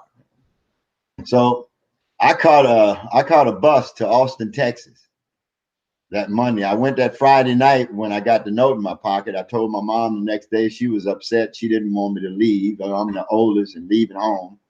You know, my dad was steady helping me pack my suitcase. And he gave me some bucks, and I had a little money of my own from my gigs in the weekend, and I caught a Greyhound bus to Austin, Texas, and met Buddy and Phil and Junior Wells was the harmonica player at the time, and I went upstairs. I went into the place, and pulled out my guitar, and they started calling out these songs I had been playing for years with my dad. And it was like throwing the rabbit in the briar patch, man. I was at home, you know, and like every song they call, I knew it, you know, Muddy Waters and all of this stuff, Sonny Boy and them, you know. So, man, I end up leaving home on a Friday, nobody. I come back the next Friday. I was a big star in my own town because we was catching a gig in Baton Rouge at a place called Kingfish the next week.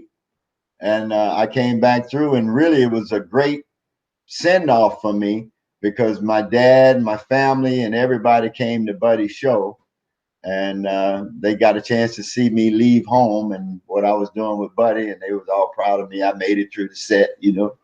And I moved up to Chicago, and I stayed with Phil Guy, Buddy brother. He had a nice place over in Hyde Park, and he didn't have an extra bedroom. He had a washroom where washer and dryer go. I put a day bed in there, and I got me a little nightstand and a lamp and my guitar, and that was my home. And I stayed at his house maybe over a year or so, you know, and it's kind of crazy because you don't want to get in the way, and it was just him and his wife and the cats, but you kind of feel like you're taking up space, you know. So I would I Yeah. would take off during the day and go to Checkerboard Lounge, which was Buddy Guy Club on 43rd Street. You can go there on a Monday, Tuesday morning at 10:30 in the morning, and the band wide open and playing like it's Friday night. I had never Hey. seen that before, so I would spend most of my days down at Checkerboard Lounge, 43rd and King Drive. I would see people like Muddy Waters come through. I would see James Cotton. I would see, man, you name it. That was our meeting spot at Checkerboard Lounge, 43rd and King Drive. And most of the people was from Louisiana, Mississippi. So when I got there, I didn't know what I was going to a city, man. I got there and hey man, where you from? They say, oh, I'm from Hammond, Louisiana, and so we'd just make a quick connection. So I was the new kid on the block, and I played with Buddy and Junior Wells for a few years and decided, man, I'm watching all these guys out of Chicago with these contracts and they go hand say, oh, I'm going to Europe with my band next week, and I'm going to Germany next month. And I go, wow, I need to get a piece of this pie. So I started getting less interest in being a bass player. And I started writing my music on the side when wasn't nobody around and putting my own songs together and developing Kenny Neal while I was out there with Buddy. And that's how it happened. When I got about 10 songs under my belt, I thought I had enough material to get a record deal. So I started searching for record deals, man. And that, I got a letter from Alligator Records in my studio in the office from 1979, April the 3rd. It was one of them no thank you letters. In a nice way. In a nice Yeah, way. I got one of them. Yeah. Yeah. Matter of fact, after I become one of his biggest artists on the label, 10 years, about 79. My first record came out in 86, I think, with Alligator, 1986. I think I recorded it in 85. But in 79, I was knocking on his door then. And he said, well, keep the work up and send me some more material. I'm going, damn, man, it just took me a year to write these 8 tunes I got. Send me some more. I ain't got no more. Yeah. But I ended up on his label and did quite a few records for him. I did maybe, I think, 6 or 7 albums for Alligator. And and I would, I just said I was going to frame that letter and send to him for Christmas one year. I got it hanging up at the office, just a reminder. Yeah, but people don't understand this. Sometimes people don't understand the struggle. I know they've seen it on television. You get a lot of those rejection letters. I mean, because I left Aunt Kizzy's and came to LA, and I was doing pretty good with Aunt Kizzy's boys. But it was the same with me. I just got that bug where it was time for me to stretch out and try to be Sugar Ray. And I wrote some stuff and I couldn't get a deal or anything, but I was in a position at that time. I started my own little company, Nemoy Sue, which is my middle name and my wife's middle name. And I put out my first album in 2010. From 2008 to 2009, I was writing songs, and called Blind Alley. It was the same way, but I put it out myself. But I had a lot of big people on there. Tim Bogert, Chuck Cavoras, Teddy Zigzag, all these guys, big rock guys, whatnot. But it's amazing, man. It's like I had to do it, And all these years later, you just got to keep on keeping on. But look, I ain't gonna hold you forever. It's already 2:40. We already been on over an hour and a half. So see, I think go fast. I told you to go fast. But look, before we go, I want to give 10 minutes. You folks, if anybody has any questions for Kenny, I'm giving you 10 minutes to ask those questions now. And then, Kenny, I want you to give me your website and all that stuff so people can go and look you up and look up some stuff. So for 10 minutes, we're going to give only 10 minutes, starting right now. If you got a question for Kenny, put it up, and I'll put it up. And Kenny, if you be so kind, maybe the answer. Let's see what we got. Here we go. Come on. Got quiet all of a sudden. There's been all these comments. Everybody gone. Dessert. Somebody said dessert. I don't know what dessert means.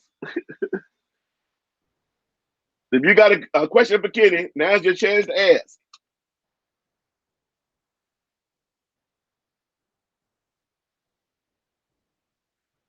Okay, somebody said Bill Bracken. Whoa, now they're coming through. Whoa, whoa, whoa, whoa. They're going coming through fast. Yeah. Bill Bracken said, has Kenny recorded that B.B. King tribute song? I guess what he's asking is, have you put it on the album or whatnot? Yes, it's on the Bloodline album, the one that I was nominated for the Grammy. Right on. Sally Caton says,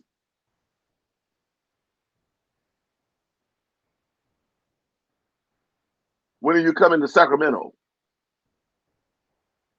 I'm going to go all over the world again when this pandemic is over. I got to get the green light. Well, I know that's right. Patricia Greasy said, is the bar still open? I'm not sure which bar she's talking about. The Neal's place. That one is not open, but we just finished a new one right on the Mississippi River, and it's all done. It's beautiful. We use cypress throughout the whole building, and it's ready to go with a big, nice balcony on it, and it overlooked the Mississippi River, but we can't open it now until we get clearance that it's safe again. But it's ready to roll. It's completed. Right on. Shonda Mator says, favorite song of all time you produced? I don't know. I don't know. The songs are like my kids. I like them all. It's hard to pick one from the other one, but I think the one that I'm gonna do, that I'm getting ready to do soon, it haven't really happened yet. My favorite one. My favorite one is the one that's gonna come out next, and it's called "There Is Something on Your Mind," by Lil Junior Parker. I love that. There is something on your mind. That one, something like that. No, I'm sorry, not that song. Lil Junior Parker. I know someone somewhere who loves me. Okay. I know someone who really cares. Yeah. I'm gonna keep on searching till the angels hear my prayer. You know. Baby. I'm looking forward to doing that song. But I enjoy producing a lot of songs. I can't pick one. Big Lou, the voice of Bluesville, of B.B. King's Bluesville, and my new family. My youngest brother just married his daughter. We all get together. We family now. Oh, Big Lou and the trees. Congratulations. Yeah, they just got married a month ago, so that's pretty cool. Big Lou said, he said, Mr. Neal. But he said, Mr. my advice to the young kids that's coming up now is learn the business part of it. Get familiar with the business. I mean, that's more important than the talent, actually. I mean, you could be half good. If you understand the business, you can make it to the top. And you can be the greatest, and you don't understand it, it's not good. So just have a sense of what's going on. Find out, get all the information you could, and it's available because nowadays all you have to do is just Google what you need to know, and it's pretty much there. But that's what I would say. Evelyn Hayes. I was going to be coming to LA, down in Orange County at this. Tito and I was already booked there for last year, so we rebooked it again for next year, the latter part of this year. But I'm not sure if we're going to go out this year at all. All depending on our situation. But I want to come back to LA. Yeah. Big Red out of Milwaukee says, wish list blues players you never got to play with yet.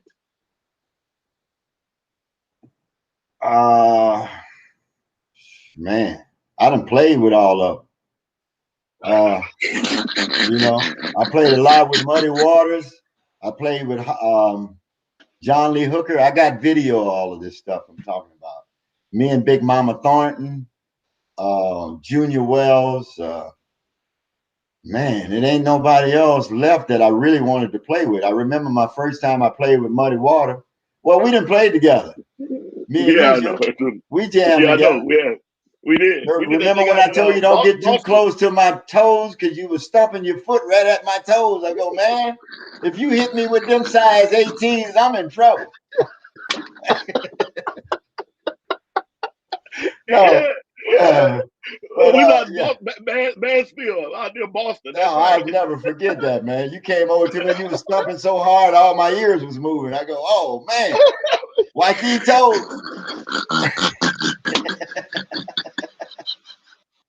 We got to call the paramedics around here. Yeah, but I play with a lot of the guys. I wish I would have had a chance to play with Holland Wolf and stuff like that. I missed out on him, the Wolf. But a lot of the guys here, most of the guys around my age, I'm 64 this year. So the guys my age, I played with most of them. So I really covered the ground. I'm looking forward to having the younger generation come up and play with me now. Right Yeah, on, right on, right on. That's pretty cool right there. yeah. Yeah, I mean that's Let's see one more. Let's see. Let's get a good one. What you call putting this up? It's getting hot. My computer's heating up now. Uh-oh. Eric says,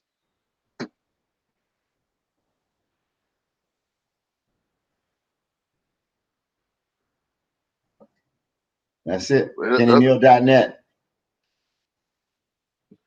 somebody said, what is your favorite venue you played?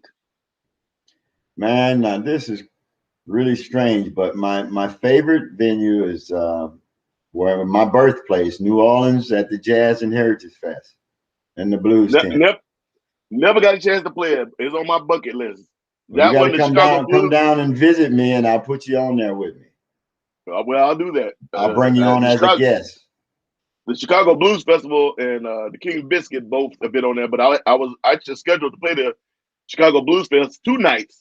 Once on the main stage and then another night with my band. And but the pandemic messed all that up. I would tell you that the best compliment I ever got. I got a lifetime contract with the Jazz Fest. I play there till the end. Right on. And the best. My dad did too. He was there every year. Best compliment I ever got was from Holland Wolf's daughters when they came up to me one time at the BMAs and they told me I reminded them of their daddy, and I was like, that is a compliment right there. Yeah, man. Yeah, that's a compliment.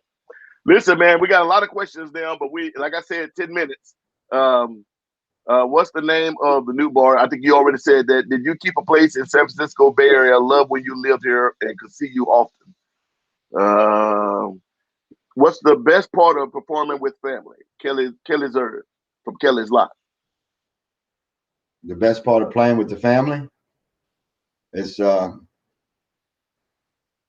you still feel like you never really grown up and apart. That's what's so beautiful about our music and have my brothers and my family with me. Because like a lot of families, they grow up and one goes this way and one go the other way and start a different career and pursue whatever they want to do in life. And we were doing the same thing. So I always got my family and my little brothers there. And it can't get any better than that, man. Because, it's like we're going to be together forever. We never split up and say, oh, I'll see my brother in a couple of years because he lived in blah, blah, blah. As the music always bring us back together. Right on. Somebody made us both in Memphis. Well, we ain't gonna love y'all, my brothers. Big Lou. All right. Ladies and gentlemen, this is Sugar Ray live from the Sugar Shack. And before this computer shuts down because it's hot in here at the Sugar Shack, I got the tin roof on it because I'm from the country and that's the way we do it. So that sun is heating it up. The computer's starting to act a little wonky. Today, my guest has been the legendary Mr. Kenny Neal. Kenny, from the bottom of my heart, brother, I appreciate you coming on, sharing the stories. It's been nice talking to you today, man. And keep doing what you're doing, brother. And I hope that you and your family both continue to be blessed. You've been a blessing to the music world, and been a blessing to me just to know you. I like to be like, I know it's all Kenny, good. yeah. It's all good. So I want to thank everybody for tuning in today, and it's good to join you on your show. And everybody be safe, and hope to see everybody soon. Right on. Kenny Neal, ladies and gentlemen. I'm Thank Sugar you. Ray Raven. Kenny, I'll holler, baby. All right. Take care. You too. All right, y'all. Tune in next Tuesday. I think I have the Black Greeks. The Black Greeks. Or it might be Larry Poacher again. We'll put it up to who it's going to be. See you all guys then. Love you. Bless to you. Be safe. And for God's sakes, as always, please, please be good to one another. I'm Sugar Ray. See you next Tuesday. I'm out.